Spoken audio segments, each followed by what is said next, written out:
Welcome to the flagship design academy, जहां आप design related काफ़ी सारे सॉफ्टवेयर सीखते हैं। आज हम बात करेंगे एडोब फोटोशॉप। वीडियो के अंदर हमने आपको डेमो कोर्स दी, जिसके अंदर आप समझ पाएंगे क्या क्या आप सीखेंगे और किस पैटर्न से हमने आपको सिखाया है। चलिए अब जानते हैं एडोब फोटोशॉप के बारे में। फोटोशॉप सॉफ्टवेयर का नाम है, जबकि वापस एडोब वो कंपनी का नाम है। फोटोशॉप बेसिकली नाम में से ही आपको समझ में आता है कि फोटो की एक ऐसी दुकान, फोटो प्लस शॉप, फोटो की ऐसी दुकान जिसके अंदर आप किसी भी फोटो को कट पेस्ट करके एडिटिंग कर सकते हो, कोई वेब ग्राफिक बना सकते हो जैसे कि आइकॉन्स, राइट, फेसबुक के लोगो, इंस्टाग्राम के लोगो, वो सारे आइकॉन्स बोले जाते हैं। इफेक्ट दे सकते हो, मोकअप्स बना सकते हो, ये सारी चीजें आप एडोब फोटोशॉप में कर सकते हो। Raster based software editor. Raster based का मतलब होता है कि किसी भी इमेज के ऊपर काम करते टाइम जो इमेज, अगर आप ध्यान से देखोगे तो ये फोटोशॉप का लोगो जो है वो फट रहा है, राइट, यानी ये क्या है, वेब आइकॉन है, इटसेल्फ आइकॉन है। तो ये जो है वो छोटे छोटे पिक्सल से बना हुआ है, जिसको रास्टर बोला जाता है। वेक्टर का मतलब है यानी कितना भी बड़ा या कितना भी छोटा कर लो वो कभी नहीं फटता। रास्टर का मतलब है आप यहाँ पर बड़ा छोटा करते हो तो वो फट जाता है, यानी डिस्ट्रॉय हो जाता है, राइट। इसके अंदर हमें समझना है कि अगर उसकी क्वालिटी पिक्चर, यानी पिक्चर क्वालिटी अगर बढ़िया हो, जैसे कि हम मोबाइल लेने जाते हैं तो उसमें कैमरा पूछते हैं हमेशा, राइट, कि कैमरा कितना मेगापिक्सल है। वो मेगापिक्सल यानी जितने बड़े पिक्सल्स उतनी इमेज की क्लियरिटी ज्यादा, जिसको हम एचडी यानी हाई डेफिनेशन रिजोल्यूशन HDR के नाम से भी जाना जाता है। फोटोशॉप रास्टर बेस है जिसमें पिक्सल्स यूज होते हैं, जिसके हिसाब से आप फोटो को मेजर कर सकते हो। ओके, उसके अंदर यूजर इंटरफेस यानी वेबसाइट वगैरह, मोबाइल के लिए कोई डिजाइन, सोशल मीडिया पोस्टर्स, आप एडवर्टाइजमेंट ऑन स्क्रीन देते हो वो सारी चीजें यानी web ad, 3D images, photo filters, आजकल बहुत सारे फोटो फिल्टर्स हम नॉर्मली भी यूज करते हैं, वो भी यहाँ पे कर सकते हैं। प्रोडक्ट मोकअप डिजाइन्स और जिफ क्रिएशन, ये सारी चीजें हम क्या कर सकते हैं, फोटोशॉप के अंदर कर सकते हैं। PS उसका सिंबल है, यानी अगर फाइल आपको जाननी है तो आप जान सकते हो इस PS के सिंबल के हिसाब से कि ये फोटोशॉप का फाइल है। चलिए आगे बढ़ते हैं, थोड़ा सा इंट्रोडक्शन लेते हैं। देखिए स्क्रीन के ऊपर मुझे कुछ दिखाई दे रहा है, एक लड़की का बैकग्राउंड कुछ अलग था, फिर उसको कटिंग किया और कहीं पे पेस्टिंग किया, जिसको इमेज एडिटिंग के नाम से हम जानते हैं, जो फोटोशॉप के अंदर बहुत अच्छे से हो सकता है। देखिए यहाँ पर भी अगेन मेरे पास एक इमेज दिखाई दे रही है। एक लड़की के हाथ में पत्ते थे, दूसरे में नहीं थे, तो हमने कटिंग करके उसको भी हाथ में दे सकते हैं, यानी इमेज को एडिटिंग कर सकते हैं। देखिए अगर आप ध्यान से देखोगे तो एक साइड मेरी इमेज एडिटिंग करी हुई पिक्चर दिखाई देगी और विदाउट यानी नहीं करी हुई, बिफोर एंड आफ्टर, यानी फोटोशॉप के अंदर सबसे ज्यादा इमेज एडिटिंग होती है। इमेज एडिटिंग फोटोग्राफर वगैरह बहुत सारा यूज करते हैं, इसीलिए फोटोशॉप आजकल मार्केट में बहुत फेवरेट एक सॉफ्टवेयर है जिसके अंदर इमेज एडिटिंग कर सकते हैं। देखिए before after, lighting effect set करिए, यहाँ पर पोस्टर डिजाइन है, राइट। आप कोई भी बिजनेस ले लो जिसमें ऑनलाइन पोस्टर ऑफलाइन पोस्टर बनाना है तो आप फोटोशॉप यूज कर सकते हो। देखिए again before and after editing का एक पिक्चर है जो फोटोशॉप में हो सकता है। ये सारी चीजें हम धीरे धीरे स्टेप बाय स्टेप पढ़ना जानेंगे। देखिए यहाँ पर कटिंग पेस्टिंग और कलराइजेशन, राइट।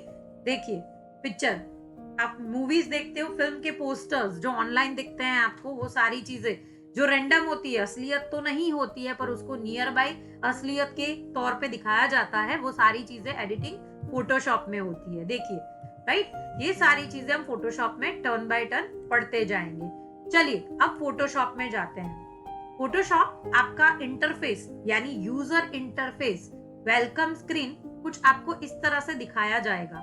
देखिए यहाँ पर आपके पास फोटोशॉप PS एक सिंबल है, ऊपर मेन्यू बार है, यहाँ पर प्रॉपर्टी बार है, ये हमारे टूल पैनल्स है और ये यहाँ पर layer panel and other panel आपको मिल जाएगी। ये आपकी पूरी एक वेलकम स्क्रीन रहेगी। यहाँ से आप मिनिमाइज, मैक्सिमाइज और क्लोज भी कर सकते हैं। चलिए अब आगे बढ़ते हैं और शुरुआत करते हैं फोटोशॉप की। फर्स्ट ऑफ ऑल फाइल में जाके न्यू Ctrl+N जिसकी शॉर्टकट की है, जैसे ही आप न्यू पे क्लिक करते हो आपके पास एक पॉपअप मेन्यू बार आ जाएगा जिसके अंदर पहले आप फाइल का नाम दे सकते हो। यहाँ पर कस्टम में जाके आप डिफॉल्ट ले सकते हो, यूएस पेपर ले सकते हो, इंटरनेशनल पेपर ले सकते हो। अगर आपको कोई प्रिंट मीडिया की चीज बनानी है, जैसे कि मैं बात करूं A4 साइज की कोई फोटो फ्रेम बनानी है या A4 साइज का कोई एडवर्टाइजमेंट बनाना है, राइट, तो आप इंटरनेशनल पेपर लोगे जिसमें A4, A5, A3, A6 यानी बहुत सारी आपको साइजेस अवेलेबल है। जैसे ही आप यहाँ से इंटरनेशनल पेपर लेते हो अगर प्रिंट मीडिया के लिए, तो आपको मिलीमीटर की जगह यहाँ सेंटीमीटर लेना है, RGB की जगह CMYK लेना है और रिजोल्यूशन यानी आपकी पिक्चर क्वालिटी 300 लेनी है। ये फॉर्मूला आप प्रिंट के लिए यूज करोगे, यानी कि प्रिंट के लिए जाओगे तब CMYK कलर प्लस 300 रिजोल्यूशन लोगे। अगर आप जाते हो फोटो या तो फिर वेब के लिए, तो वेब में आपको यहाँ पर 72 रिजोल्यूशन लेना है और RGB कलर लेना है। यानी कि अगर आप वेब के लिए कोई फॉर्मेट बना रहे हो तो आपको कलर मोड लेना है RGB प्लस रिजोल्यूशन लेना है 72 DPI। साइजेस आप यहाँ से चेंज कर सकते हो। 1280 और 1024 ये आपकी स्टैंडर्ड साइज रहेगी अगर आप वेबसाइट के लिए जा रहे हो, यानी वेब के लिए कोई चीज ले रहे हो। यहाँ से आप फोटो के लिए भी यूज कर सकते हो, यानी पासपोर्ट साइज फोटो या प्रिंटेबल फोटोग्राफ लेने के लिए आप यहाँ से चॉइस कर सकते हो। उसके अलावा मोबाइल डिवाइस, फिल्म, वीडियो, ये सारी चीजों के लिए भी यहाँ पर अलग अलग साइजेस दी गई है। मोबाइल मीडिया एंड फिल्म ये दोनों वेब के अंदर आते हैं, इसीलिए RGB एंड 72 DPI में जा सकते हो, जबकि US paper, international paper and photo paper वो सारी चीजें प्रिंटिंग मीडिया में गनी जाती है, इसीलिए आप CMYK प्लस 300 में काम कर सकते हो। अच्छा, इंटरनेशनल पेपर आप अगर यहाँ से लेते हो तो सेंटीमीटर लेना है, अगर आप वेब के लिए जाते हो तो यहाँ से आप पिक्सल फॉर्मेट में काम करोगे। हमेशा बैकग्राउंड कंटेंट में आप व्हाइट कलर लेके चल सकते हो, कोई स्पेसिफिक कलर लेके चल सकते हो, या तो फिर ट्रांसपेरेंट रख के पर काम कर सकते हो। अभी के लिए हम व्हाइट लेंगे। यहाँ पर ये एडवांस के अंदर colour profile and aspect ratio of pixel है जो हमें चेंज नहीं करना है। ये सेव प्रीसेट आप हर बार के लिए कर सकते हो, ताकि जब आप Ctrl+N दबाओ तो वो डायरेक्टली आपने प्रीसेट जो सेट करके रखा है वो डाल सकते हो, या तो फिर आप ओके कीजिए। आपकी स्क्रीन के ऊपर एक पेपर आ जाएगा, यहाँ पर उसको लेयर बोला जाता है। ये लेयर आपके सामने व्हाइट फॉर्मेशन में आ जाएगा।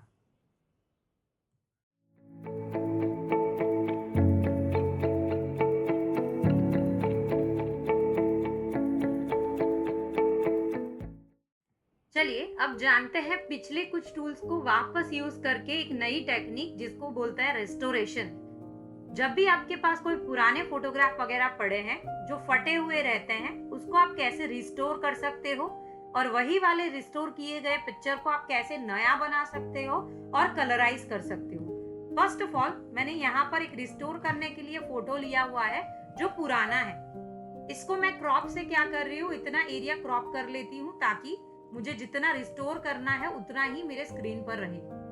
पहले तो आप परफेक्टली उसको क्रॉपिंग कर दीजिए ताकि जिससे आपका एरिया परफेक्ट फिनिशिंग में आ जाए रिस्टोर करने के लिए। जैसे हमने रिस्टोरिंग के लिए यहाँ से क्लोन स्टैम्प देखा हुआ है और पैच वगैरह, हीलिंग और पैच वगैरह टूल्स भी हमने देखे हैं। जैसे कि बड़े बड़े सिलेक्शन के लिए हम इस तरह से पैच टूल को यूज करेंगे, बट सबसे पहले Ctrl+J ले लेंगे, रास्टर कर देंगे हमारी कॉपी को ताकि हम जो रिस्टोरेशन करना चाहे वो इजीली कर पाए। यहाँ से मैं रिस्टोरेशन करने के लिए इतना पोर्शन सिलेक्ट कर रही हूँ और उसको कंटेन अवेयर पैच की मदद से रिमूव कर रही हूँ ताकि उतना वहां से मुझे रिस्टोर हो जाए।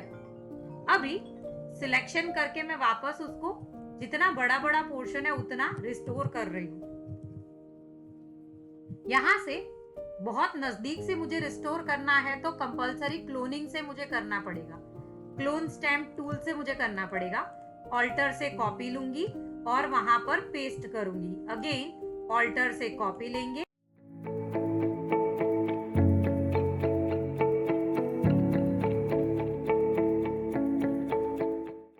उसी तरह से हमारे पास अभी 3 ऑप्शन और अवेलेबल है, blur, sharpen and smudge. Blur वाला टूल जो है वो टूल में भी है और हमारे पास फिल्टर में भी ब्लर ऑप्शन अवेलेबल है जिसमें बहुत सारे ब्लर ऑप्शन अवेलेबल है। ये सारे ब्लर ऑप्शन आप किसी इमेज के ऊपर यानी इमेज एडिटिंग में यूज कर सकते हो, जबकि ये वाला ब्लर टूल आप डायरेक्टली किसी फेस स्ट्रक्चर या फिर एडिटिंग, फेस एडिटिंग के लिए आप कंट्रोल जे कर दीजिए पहले। जैसे कि यहाँ पे मुझे दिख रहा है फाइन लाइंस एंड रिंकल्स, तो उसको मैं ब्लर करने के लिए इजीली यहाँ से ब्लर टूल को यूज कर सकती हूँ। ऊपर पैरामीटर के अंदर आप जाओगे, वहां साइज है, हार्डनेस है और स्ट्रेंथ मैंने बताया उस हिसाब से सारे टूल्स की 50% में ही आपको रखनी है ताकि वो फाइन लाइन वगैरह हटा पाए। देखिए मैं खाली जूम इन जूम आउट में एक खाली मैंने ऑन ऑफ किया है तो आपको क्लियरली दिख रहा है कि मेरी फाइन एजेस वगैरह जो है वो रिमूव हो गई है, राइट। तो यहाँ से मैं क्या कर रही हूँ, ब्लर से मेरी जितनी भी फाइन एजेस है वो फाइन एजेस को मैं क्लियर कर रही हूँ। उसी तरीके से उसके नीचे शार्पन टूल अवेलेबल है। ऊपर आपको लेयर में वही वाला सेटअप रखना है और मैं शार्पन में जाके आईज, जहां जहां मेरी आईज एरिया है, मैंने कई ज्वेलरी पहनी है, मेरे लिप्स की एरिया है या फिर मेरे बालों का एरिया है, वो सारे एरिया को मुझे शार्पन करना है जिससे पूरा इमेज क्लियरली और विजिबली बहुत अच्छा और डिटेल वाला दिखे।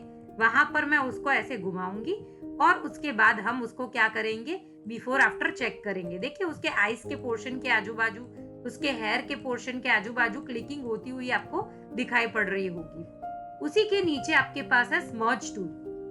स्मर्ज टूल क्या काम करता है, तो कहीं पे भी आपको फाइन लाइंस जो है वो रिमूव कर देनी है, जैसे आईज की नीचे वाली, राइट। तो मैं इस तरह से उसको स्मर्ज से रिमूव कर सकती हूँ। नोज थोड़ा बहुत छोटा है, उसको बड़ा करना है तो मैं उसको थोड़ा बहुत बड़ा कर सकती हूँ। देखिए कुछ इस तरीके से। लिप्स का पोर्शन मुझे थोड़ा बढ़ाना है, मैं बढ़ा सकती हूँ। ये सारी चीजें स्मर्ज करता है, जो पिक्सेलेट को, एरिया को कैलकुलेट करके बड़ा छोटा करने में हेल्प करता है। देखिए, राइट। तो मेरी नोज का एरिया, मेरे लिप्स का एरिया, मेरे बाल का एरिया मुझे बड़ा छोटा करना है तो आप हल्का सा उसको ड्रैग आउट करके बड़ा छोटा कर सकते हो। जो एरिया आपको श्रिंक या बड़ा करना है उस तरीके से। जैसे कि टूल में हमने ब्लर शार्पन देखा, उसी तरह से फिल्टर मेनू में भी ब्लर अवेलेबल है। उसके लिए आपको एक कंट्रोल जे लेना है। अगर आप पूरी इमेज को ब्लर करना चाहते हो तो वैसे कर सकते हो। अदर देन दैट मैं यहाँ से स्टोन्स को सिलेक्ट कर रही हूँ ताकि मुझे स्टोन में कोई ब्लर इफेक्ट नहीं देनी है, उसके पीछे वाले बैकग्राउंड में मुझे ब्लरिंग इफेक्ट देनी है। तो मैं पहले स्टोन को सिलेक्ट कर रही हूँ, जितना एरिया मुझे चाहिए उतना सिलेक्शन में एक्टिव कर रही हूँ और उसके बाद उसकी एक कॉपी लेके काम करेंगे ताकि आपके जितने स्टोन है वो ही क्लियर दिखे, बाकी सब कुछ हाइड हो जाए। और अगर आप डायरेक्टली अप्लाई करना चाहते हो तो इनवर्स सिलेक्शन, कंट्रोल शिफ्ट आई, जो आपने सिलेक्ट किया है उससे उल्टा सिलेक्ट करना है, जिसको इनवर्स सिलेक्शन बोलते हैं। मैं उसको कंट्रोल जे दे रही हूँ। फिल्टर में जाएंगे, ब्लर में जाएंगे, फील्ड ब्लर। देखिए आपको जैसे ही क्लिक करोगे तो कैमरा एंगल के हिसाब से आपको फील्ड ब्लर देगा। देखिए एडिटिंग में ब्लर शार्पन बहुत इंपॉर्टेंट एरिया है। आपको पूरा एक डायलॉग बॉक्स मिलता है जिससे आप कैलकुलेट कर सकते हो आपको कितना लाइटन और कितना डार्कन में आपको ब्लर इफेक्ट देना है। जैसे ही आप ओके करोगे वो स्टिक हो जाएगा वहां पर ब्लर होके। आप जैसे ही ओके करोगे वो ब्लर भी हो जाएगा, आप ऑन ऑफ करके चेक भी कर पाओगे। और एल्स फिल्टर में वापस जाते हैं, ब्लर में जाते हैं, iris blur, tilt blur. Iris blur में जाओगे तो आपको पूरा एक एंगल की तरह देगा। ये एंगल आप यहाँ सेट कर सकते हो, उसके आगे पीछे यानी आपकी जितना एरिया है उस हिसाब से आप पूरा क्लैरिफिकेशन में ब्लरिंग दे सकते हो। उसी तरह से नीचे वाले जो ब्लर है वो डायरेक्टली एप्लीकेबल है, जैसे बॉक्स ब्लर।